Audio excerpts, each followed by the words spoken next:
زکوٰۃ حقیقت میں ہے کیا، اس کو سمجھ لیجئے۔ زکوٰۃ کے اعتبار سے بھی شریعت اسلامی کے روح سے مال جو ہے وہ دو قسم کا ہے۔ جیسے زمین میں نے عرض کیا دو قسم کی ہے، خراجی عشری، ایسے ہی مال باطنی، اموال باطنی، اموال ظاہری۔ کسی شخص نے گھر میں کچھ پیسہ رکھا ہوا پس انداز کر کے، یہ اموال باطنی ہے۔ کسی نے زیور رکھا ہوا ہے، چلیے سونے کی ڈلی رکھ لی ہے کسی نے، کسی برے وقت کے لیے، پتہ نہیں نوٹ جو ہے وہ تو دھیلے کے رہ جائیں، جیسے کویتی دینار ہو گیا تھا، کہیں ایسی آفت نہ آ جائے کوئی تھوڑا سا سونا لے کر رکھ لو۔ یہ جو گھر میں چھپا ہوا مال ہے یہ اموال باطنی ہے، ان کی زکوٰۃ اسلامی ریاست نظام خلافت زبردستی نہیں لیتی، ورنہ تو گھر گھر جا کے جامع تلاشی کرنی پڑے گی، ٹرنک کھولنے ہوں گے، تکیے ادھیڑ کر دیکھنے ہوں گے کہیں کچھ رکھا ہوا تو نہیں ہے۔ اسلام کا نظام نظام فطرت ہے۔ اموال باطنہ میں آپ کو آزادی ہے، زکوٰۃ دیں جسے چاہے دے دیں، آپ کا اور اپنے رب کا معاملہ ہے، وہاں حساب جا کے دے دیجیے گا۔ اموال ظاہری کی زکوٰۃ جبرن لی جائے گی۔ وہ کیا ہے؟ یہ مال ہے جو دکانوں میں ہے، اموال تجارت، یہ فیکٹریاں ہیں جن میں فنش پروڈکٹ بھی ہے، خام مال بھی ہے، یہ بھیڑ بکریوں کے گلے ہیں، ہزار ہزار بھیڑیں اور ہزار ہزار بکریاں، اونٹوں کی قطاریں، یہ ہے جو ظاہر مال ہے، سامنے ہے، کہاں چھپا کر لے جائیں گے؟ گودام بھی ہے تو وہ گھر تو نہیں ہے، گودام کی تلاشی ہو سکتی ہے، دکان کا حساب لگایا جا سکتا ہے۔ فیکٹری کے اندر اس کی زمین، اس کی مشین، اس کے ٹولز ایگزمپٹ، اس پر زکوٰۃ نہیں ہے۔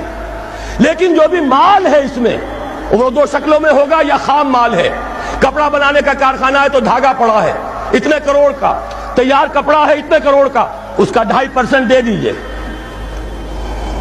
مال ہے 5 لاکھ کا، دکان کے اندر 2.5% دے دیجئے، مال ظاہر ہے۔ اور اس میں اس سے کوئی غرض نہیں کہ سال بھر میں آپ نے کچھ کمایا کہ گوایا، جب تک آپ نصاب کی حد سے اوپر ہیں، چاہے آپ کا اس سال میں آدھا مال گیا، 10 لاکھ کی مالیت تھی، اب آپ 5 لاکھ کے ہیں، لیکن 5 لاکھ پر بھی آپ کو 2.5% دینا ہے، چاہے کمایا ہو چاہے گوایا ہو۔ اور یہ ٹوٹل پر ہے، کسی اکاؤنٹنٹ کی ضرورت نہیں، جو تاریخ معین ہے جا کر دیکھیے کیا مال پڑا ہوا ہے، 2.5% حساب کر کے دیکھیے، اتنی رقم آئے گی۔ ابھی جو کہہ رہے تھے جنرل صاحب کہ یہ نعرہ بھٹو نے لگایا، یہ بالکل وہی بات ہے جو علامہ اقبال نے فرمائی ہے، مغربی تہذیب میں بھی ایک حصہ حق کا ہے، اگرچہ باطل نے اس کے اوپر پورا غلبہ حاصل کر لیا، لیکن حق کا حصہ اس میں بھی تھا۔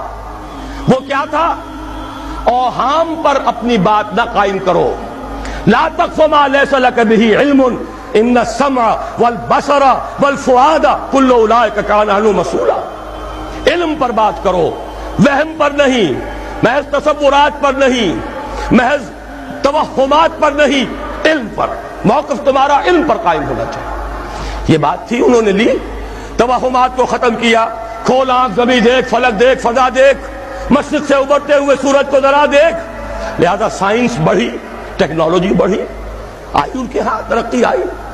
اسی طرح یہ سمجھ لیجئے روٹی، کپڑا اور مکان کوئی کافرانہ نعرہ نہیں تھا، یہ افراد کا بنیادی حق ہے، اور تاریخ انسانی میں پہلی مرتبہ عمر فاروق نے اس حق کا بیان کیا۔ اگر دجلہ اور فرات کے کنارے ایک کتا بھی بھوکا مر گیا تو عمر قیامت کے دن ذمہ دار ہوگا۔ کون مارکس ہے، کیا پدی اور کیا پتی کا شوربہ، کون کوئی جدید تصورات دینے والے ہوں گے؟ یہ کل کی پیداوار ہے اور آج ختم ہو چکے، آج ان کے چہروں پر کالک بری جا رہی ہے، آج ان کے مجسمے گرائے جا رہے ہیں۔ عمر فاروق کا فرمان، یہ محمد کے غلام اور ایک ادنا تربیت یافتہ سپاہی کا فرمان ہے، یہ تا قیام قیامت قائم رہے گا۔ ہر شہری کی بنیادی ضروریات کی کفالت ہے جو نظام خلافت کے ذمے ہے۔ اور اس میں تو جیسا کہ میں نے عرض کیا، اس میں تو حضرت عمر نے مسلمان نہیں کہا، صرف مسلمان نہیں، جانوروں تک بات پہنچا دی۔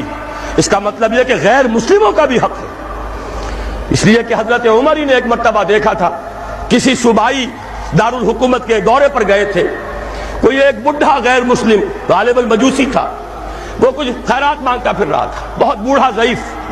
وہاں کے عامل سے حضرت عمر نے پوچھا یہ کیا معاملہ ہے، یہ خیرات مانگنے پر کیوں مجبور ہو گیا؟ تو انہوں نے کہا غریب ہے اور اس کے پاس کوئی ذریعہ نہیں ہے. فرمایا یہ بڑا ظلم ہے کہ جب یہ جوان تھا کماتا تھا ہم اسے جزیہ لیتے تھے، اور آج اگر یہ بوڑھا ہو گیا ہے اور اس کا کوئی والی وارث نہیں ہے تو ہم نے اسے سڑکوں کے اوپر بھیک مانگنے کے لیے چھوڑ دیا. اس کا بھی وظیفہ مقرر ہو جائے گا. یہ ذمہ داری، یہ کفالت عامہ ہر شہری کے لیے. اور یہ جان لیجئے تجارت میں اور صنعت میں یہ سارا فساد جو اس وقت ہے وہ اس وجہ سے ہے کہ عام آدمی، عام کسان، عام مزدور مجبور ہے کہ سرمایہ دار اور جاگیردار کی طرز پر کام کرے. نہ کرے گا تو کیا کرے گا؟ ٹریڈ یونین بنا لیجئے، وہ بھی جے بی ٹریڈ یونین بنا لیں گے، ان کے اپنے ایجنٹ ہوں گے. اب لڑیے، خون کس کا جائے گا؟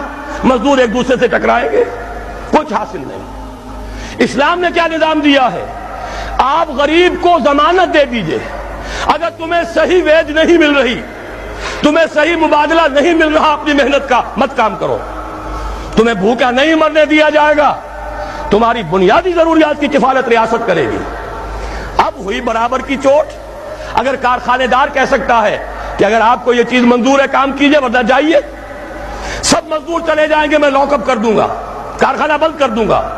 لیکن یہ کہ مزدور اس وقت یہ نہیں کہہ سکتا. وہ تو کہے گا جناب اسی تنخواہ پر کام کروں گا، اس لیے کہ ایک دن کام نہ کرے شاید بچ جائے، 2 دن کام نہ کرے بچ جائے، تیسرے دن فاقہ آئے گا، اس کے پاس کھانے کو نہیں ہے.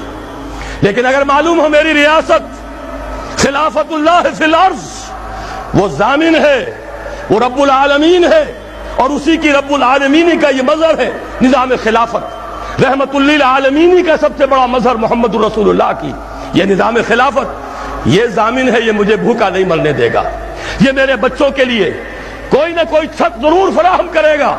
تو پھر اس کے پاس بھی بارگیننگ پاور ہے، وہ بھی قدم جما کر بات کرے گا کہ جناب یہ بیچ دیتے ہیں تو کام کروں گا ورنہ نہیں کروں گا. یہ ہے جو آسان ترین حل ہے. باقی یہ کہ جبر کیا تھا روس نے، اس کا حشر دیکھ لیا. اور سرمایہ دارانہ نظام اس وقت تو بڑا خوش ہے، اس کے ڈنکے بج رہے ہیں، اس کی فتح ہو گئی. سب سے بڑا دشمن سرنگو ہے، وہ تو سجدہ کیے ہوئے ہے.